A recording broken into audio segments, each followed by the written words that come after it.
There comes a moment when a controlling person looks at you and realizes something has changed. You are no longer explaining yourself for hours. You are no longer begging to be understood. You are no longer panicking when they become cold. You are no longer chasing them when they withdraw their attention. You are no longer surrendering your peace simply because they are displeased with you. And when that moment arrives, their behavior may become strange. They may suddenly become unusually kind. They may become more aggressive. They may spread stories about you. They may test your boundaries, reopen old arguments, manufacture emergencies, or act as though they are the victim of the very behavior they once directed toward you. Some people describe this as darkness becoming afraid of the light. But understand this carefully. We are not making a supernatural diagnosis. We are examining a human pattern. Manipulation depends on access. Control depends on cooperation. Emotional domination depends on your willingness to abandon yourself. When you stop abandoning yourself, the entire structure begins to shake. Your calm becomes powerful. Your clarity becomes dangerous to deception. Your boundaries become a locked door, and your freedom becomes evidence that the person never possessed the power they claim to have. The moment a manipulative person realizes they can no longer control your emotions, their behavior often begins to change. This change may appear as sudden anger, unusual kindness, cold silence, exaggerated victimhood, or repeated attempts to provoke you. The reason is simple. Emotional control was the foundation of their influence. When that foundation weakens, the entire unhealthy system begins to collapse. For a long time, they may have studied your reactions. They learned what made you feel guilty. They discovered what made you afraid of losing them. They noticed which accusations caused you to explain yourself and which forms of silence made you chase their approval. They understood that if they could control your emotional state, they could often control your decisions. This does not mean they possess supernatural power. It means they became familiar with your emotional wounds, insecurities, and patterns. Manipulation is often built upon predictability. When they insulted you, you defended yourself. When they withdrew attention, you pursued them. When they blamed you, you apologized, even when you had done nothing wrong. When they created confusion, you worked harder to restore peace. Your reaction became their reward.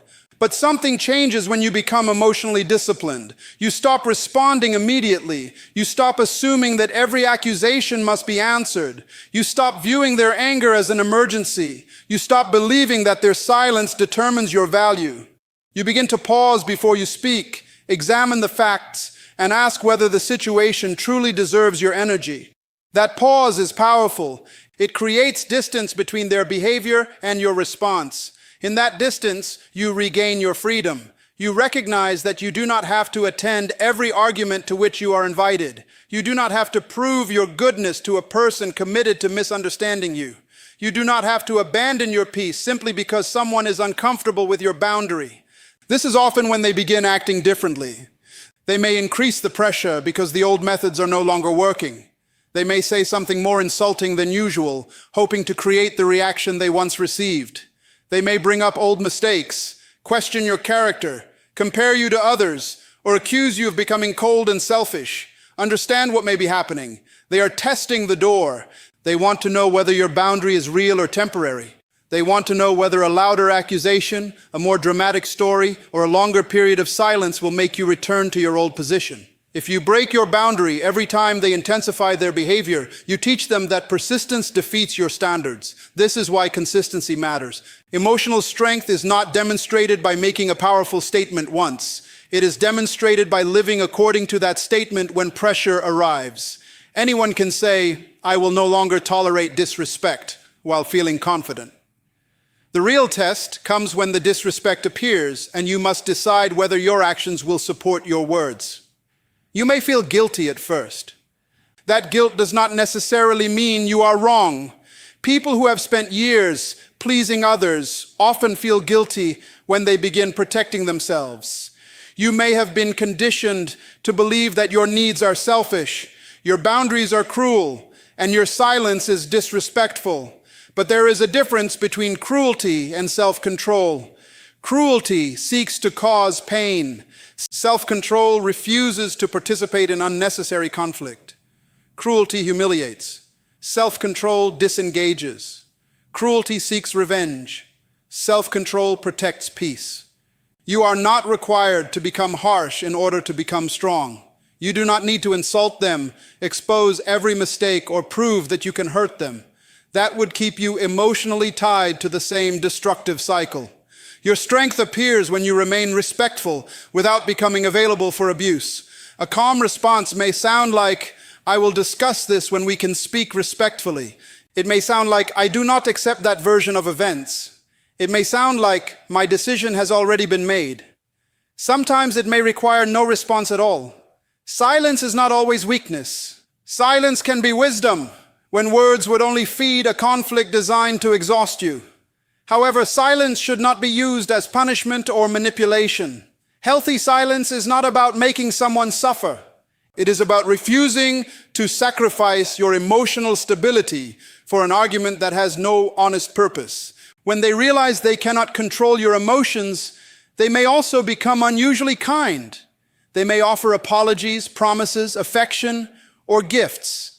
This can be confusing because you may desperately want to believe that the relationship has finally changed. Do not reject genuine improvement, but do not confuse temporary behavior with lasting transformation. True change is consistent. It accepts responsibility without making excuses. It respects your boundaries even when those boundaries are inconvenient. It does not demand immediate forgiveness or pressure you to forget what happened. Real change is proven through repeated actions over time. Anyone can perform kindness when they fear losing access. Character is revealed by how they behave after they believe access has been restored. Your task is not to study their every move or live in suspicion. Your task is to remain connected to reality. Observe patterns. Trust evidence.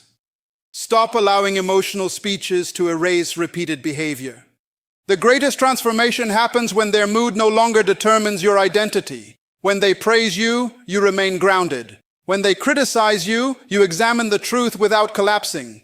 When they withdraw, you do not chase. When they provoke you, you do not surrender your self-control. When they misunderstand you, you do not destroy yourself trying to force understanding. This is maturity. You begin to realize that peace is not something another person gives you. Peace is something you protect through wisdom, discipline, and boundaries. You stop handing control of your emotional life to anyone who knows how to create guilt, fear, or confusion. Their behavior may become louder when your reaction becomes quieter. Do not mistake their intensity for authority. Noise is not power. Anger is not truth. Accusation is not evidence. And another person's disappointment does not automatically mean you have done something wrong. Stay calm. Stay clear. Stay consistent. Your freedom begins when you understand that nobody can repeatedly control your emotions without some level of access, cooperation, or participation. You may not control what they say, but you can control how much attention you give it. You may not control their behavior, but you can control your proximity to it. You may not control their story, but you can continue building a life that reflects your true character. The moment you stop reacting from fear, their control begins to fade. The moment you stop begging to be understood, confusion loses its grip. The moment you stop surrendering your boundaries to avoid conflict, you become the governor of your own life. And that is what unhealthy control cannot survive. A person who has finally learned how to govern themselves. When a controlling or highly self-centered person realizes that you are becoming emotionally independent, their behavior may become more intense. They may criticize you more often, reopen old arguments, make unfair accusations, question your loyalty, or deliberately say things designed to provoke a reaction. This sudden increase in conflict does not necessarily mean you have done something wrong. In many cases, it means the old methods of controlling your emotions are no longer working. Manipulation depends heavily on predictability. The person must know which words will make you feel guilty, which threats will make you panic, which silence will make you chase them, and which accusations will force you to defend yourself.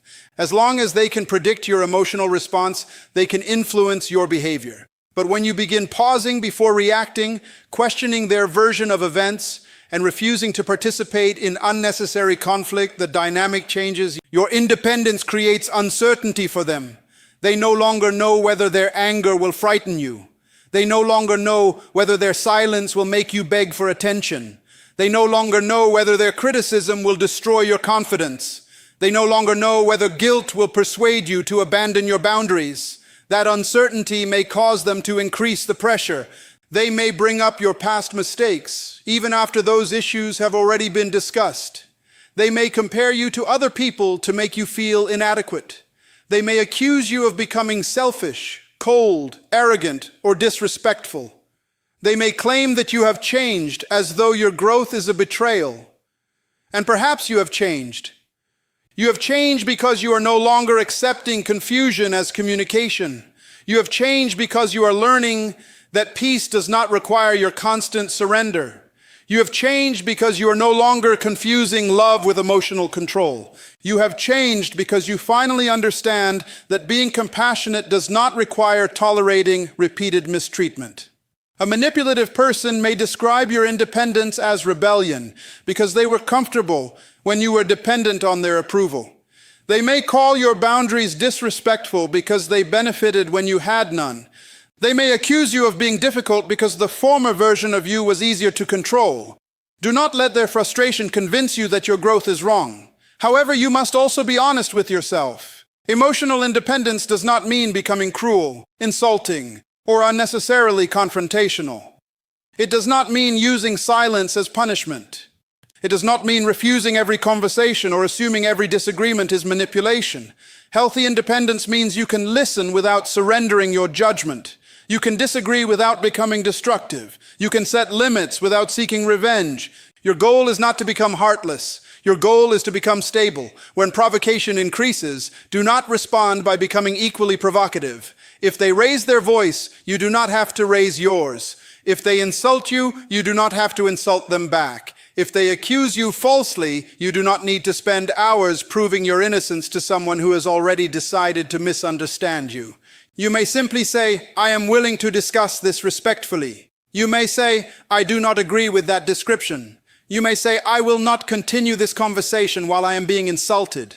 You may say, we can talk later when the situation is calmer. You may also decide that no response is necessary. Not every statement deserves an answer.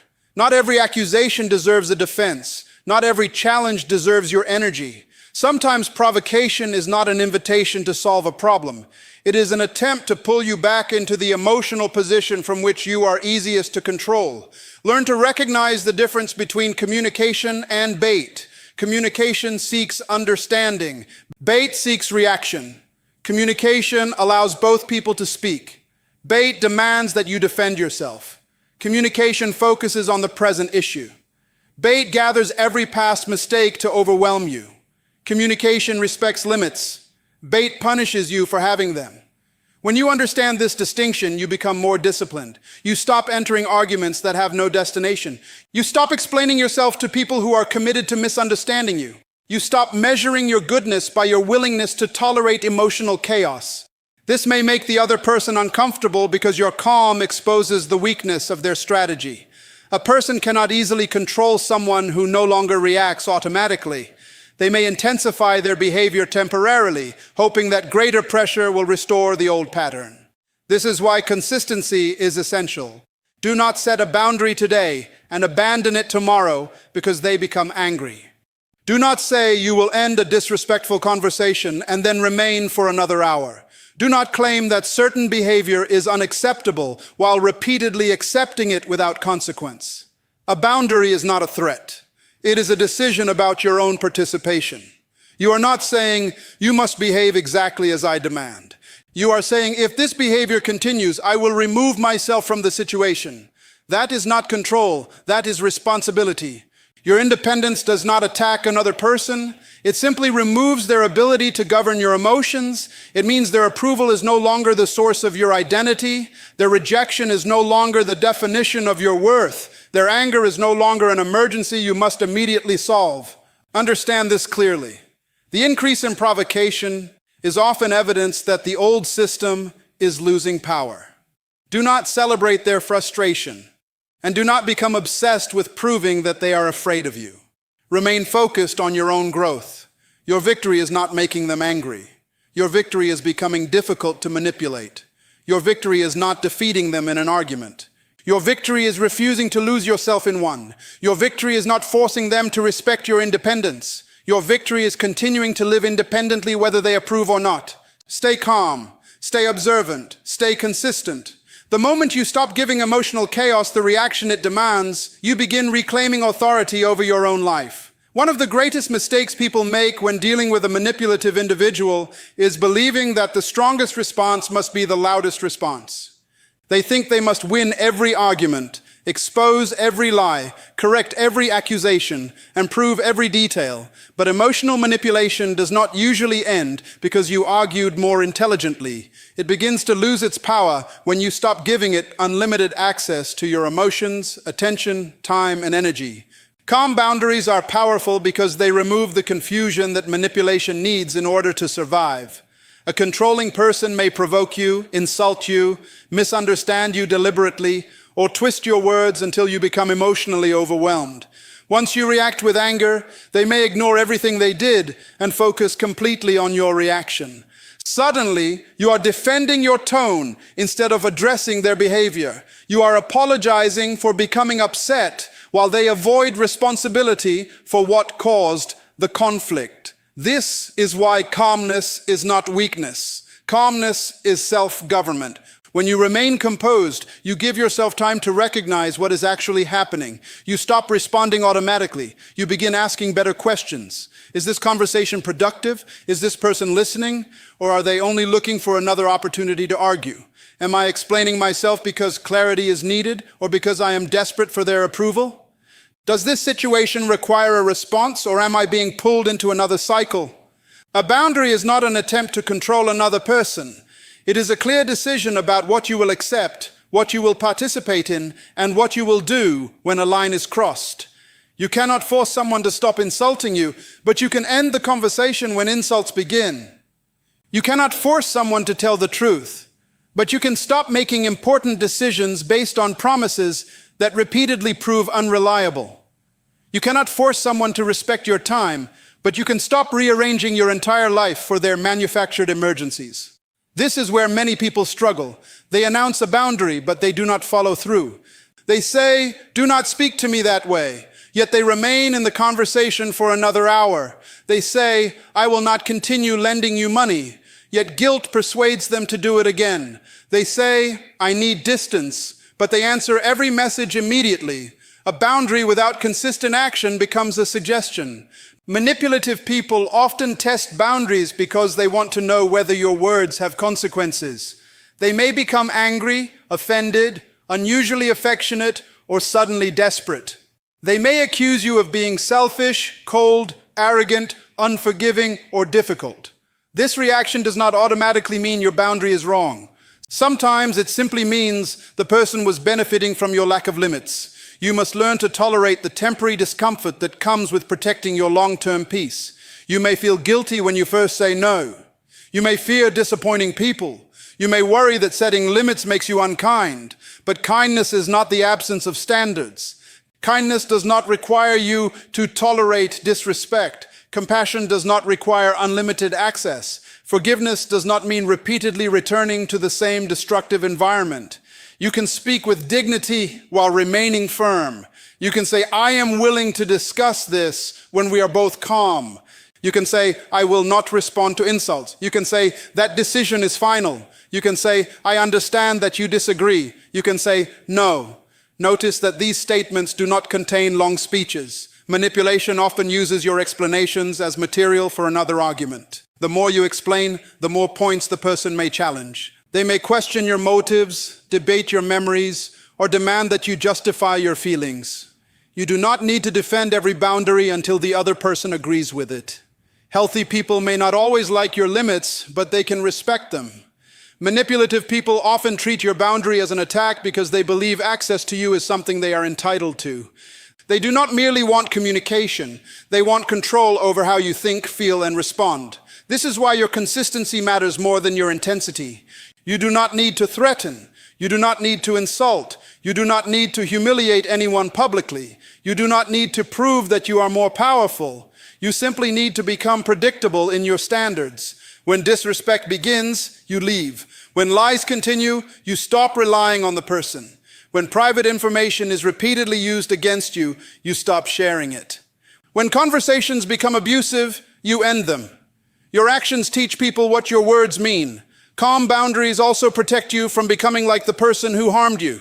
When you fight manipulation with manipulation, cruelty with cruelty, or humiliation with humiliation, you may win a temporary battle while losing your character. True freedom is not becoming better at the same destructive behavior. True freedom is refusing to let another person's dysfunction determine who you become. Your peace is not passivity, it is disciplined power. Your silence is not always fear, sometimes it is wisdom. Your distance is not hatred, sometimes it is protection. Your refusal to argue is not defeat, sometimes it is evidence that you finally understand the game. The goal is not to make another person afraid of you. The goal is to become so clear, grounded, and emotionally disciplined that manipulation can no longer find a comfortable home in your life. When your standards become stronger than your need for approval, control begins to lose its influence. When your actions become consistent, confusion begins to disappear. And when you stop abandoning yourself to keep another person comfortable, you begin to experience the freedom that healthy boundaries were designed to protect.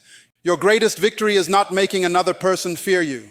It is reaching the point where they can no longer control your emotions, disturb your identity, or determine the direction of your life.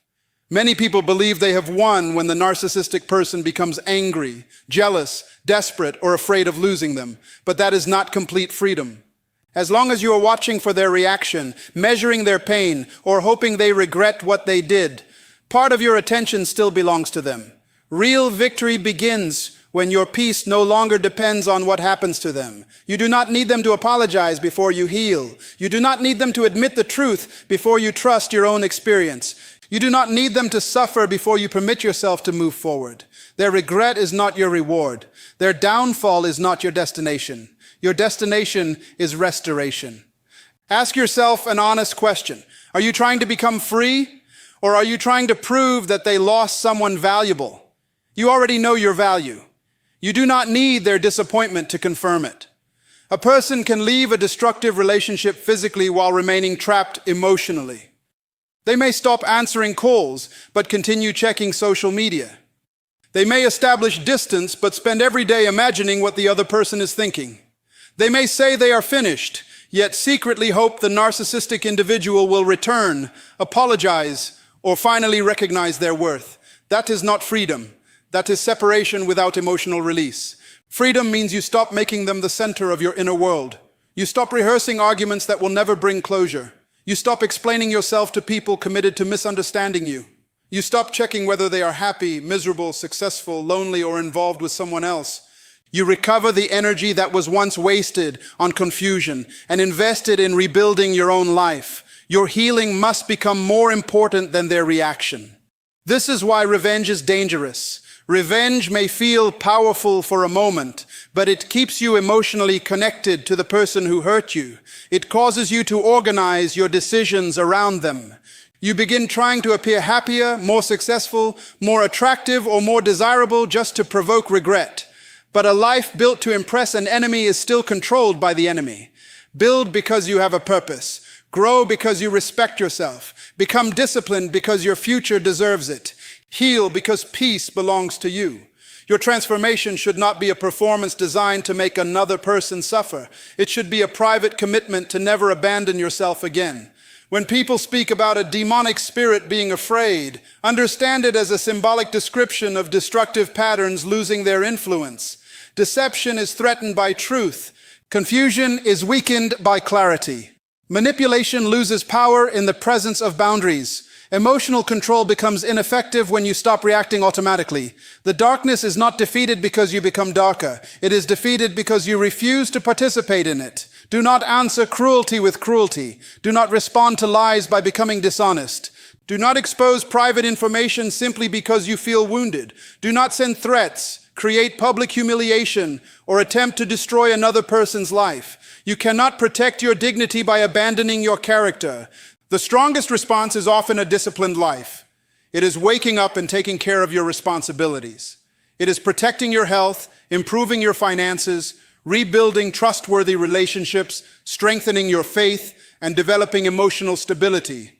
It is becoming so focused on your purpose that you no longer have time to monitor someone who once tried to control you. You may still experience difficult emotions. Freedom does not mean you never feel sadness, anger, disappointment, or grief. It means those emotions are no longer driving the vehicle. You can acknowledge them without obeying them. You can feel pain without returning to the environment that created it. There will be moments when loneliness tries to rewrite history. It will remind you of the good days while hiding the repeated disrespect. It will tell you that perhaps the situation was not that serious. It will tempt you to reopen a door simply because the room feels quiet. Do not mistake loneliness for guidance. Sometimes silence feels uncomfortable because chaos was familiar. Sometimes peace feels empty because your nervous system became accustomed to conflict. Give yourself time to adjust. Do not return to captivity because freedom initially feels unfamiliar. Surround yourself with trustworthy people. Speak with a qualified counselor when the emotional damage feels overwhelming. Document important interactions when safety, finances, employment, custody, or legal matters are involved. Ask for help when necessary. Strength is not proven by suffering alone. Most importantly, stop measuring your victory by whether the other person is scared of you. Your victory is that you are no longer scared of their silence. You are no longer frightened by their anger. You are no longer controlled by their approval. You are no longer desperate for their validation. You are no longer sacrificing your identity to keep an unhealthy relationship alive. That is freedom. You do not win because they finally recognize your worth. You win because you finally recognize it yourself. You do not win because they regret losing you. You win because you stop losing yourself. You do not win by becoming their greatest fear. You win by becoming the guardian of your own peace, the leader of your own emotions, and the builder of a future they no longer have the power to interrupt.